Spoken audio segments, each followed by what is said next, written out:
आज के वीडियो में कक्षा 10वीं की हिंदी चैप्टर नंबर 9 वीरेन डंगवा जी के द्वारा जो लिखा गया है कविता हमारी नींद, इसका हम ऑब्जेक्टिव क्वेश्चन और सब्जेक्टिव क्वेश्चन आंसर इस वीडियो में आप लोग को हम बताएंगे। तो देखिए इस ऑब्जेक्टिव क्वेश्चन किस प्रकार के एग्जाम में रहते हैं। वीरेन डंगवा जी का जन्म 5 अगस्त 1947 में कीर्तिनगर टिहरी गढ़वाल उत्तरांचल में हुआ था। ये प्रश्न बन सकता है एग्जाम में। उसके बाद देखिए जो इम्पोर्टेंट क्वेश्चन है एग्जाम में प्रश्न बनते हैं, सिर्फ हम वही क्वेश्चन इसमें कंप्लीट करेंगे। ये भी प्रश्न एग्जाम में पूछ सकते हैं। वीरेन डंगवाल को दुष्चक्र मिश्रष्टा काव्य संग्रह पर साहित्य अकादमी पुरस्कार प्राप्त हो चुका है। उसके बाद देखिए यहाँ पर जो है ये एग्जाम में पूछ सकता है हमारी नींद कविता कहाँ से संकलित है।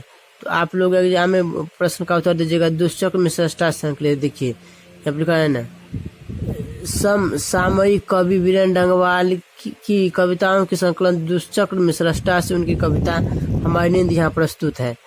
हमने ऑब्जेक्टिव कंप्लीट कर दिया। अब सब्जेक्टिव क्वेश्चन आंसर आप लोग को हम बताते हैं।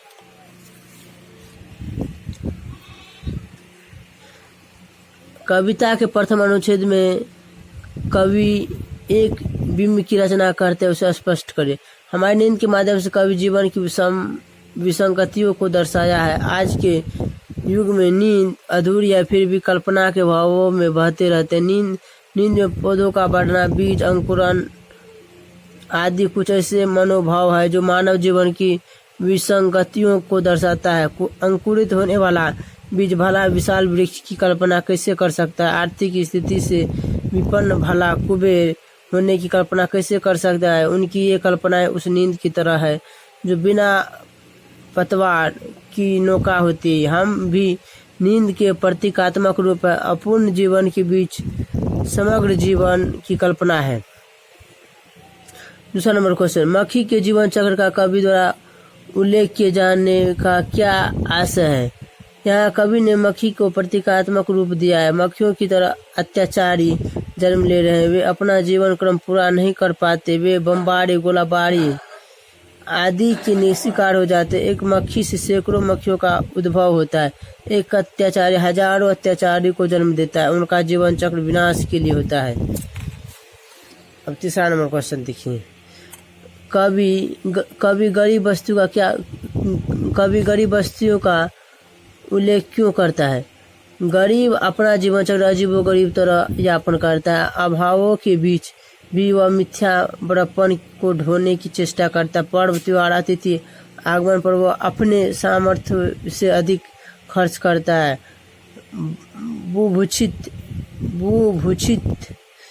किम न करोति पापम के आधार पर वह कुकृत्य करने में भी नहीं हिचकिचाता है।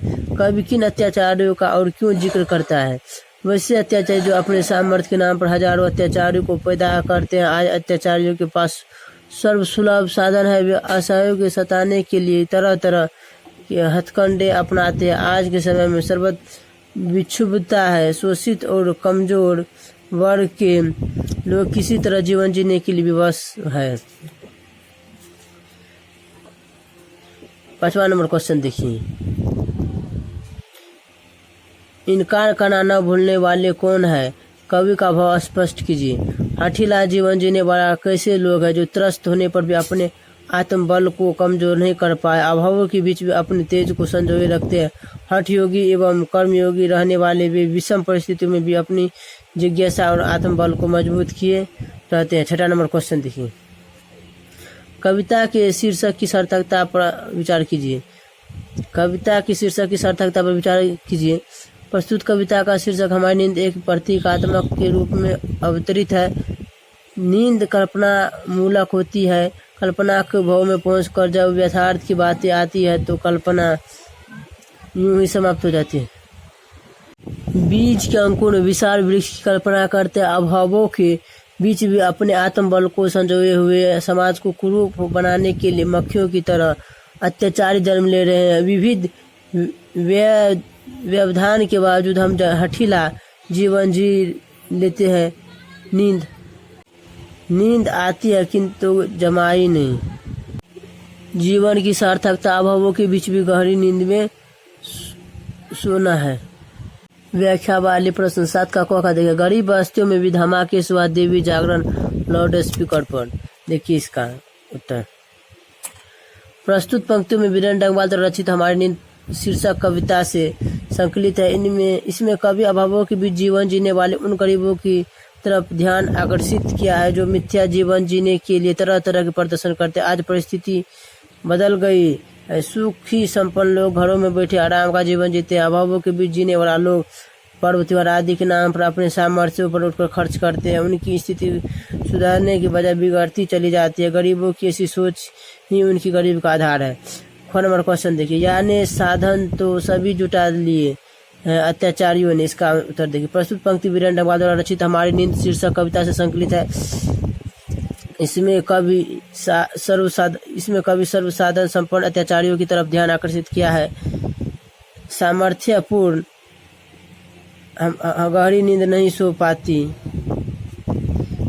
अत्याचारी अपने सामर्थ्य विस्तार करने के लिए तरह तरह के हथकंडे अपनाते हैं, फिर भी वे गहरी नींद नहीं सो पाते। अभावों के बीच भी भद्र मनुष्य बेपरवाही से जीवन जी लेता है। उसकी नींद जीवन को अंतर्मन को सुख देती है।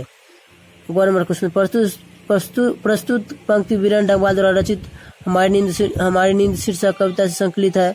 इसमें कवि कहना चाहते हैं कि हमारा हठीला जीवन उन्माद एवं खामोशी में भी किम कर्तव्यवी मूड नहीं बना रहता। जीवन चक्र आगे बढ़ता ही जाता है। अभाव में भी पूर्णतः सर्वसुलभ अत्याचारी गहरी नींद में नहीं सो पाते हैं, जबकि अभावग्रस्त बेपरवाही जीवन जीने वाला मानव गहरी नींद सो लेता है। आज की वीडियो में हमने पूरा चैप्टर नंबर 9 का ऑब्जेक्टिव और सब्जेक्टिव क्वेश्चन आंसर कंप्लीट किया। हमारा वीडियो अच्छा लगा तो चैनल को सब्सक्राइब करें। मिलते हैं अगले वीडियो में।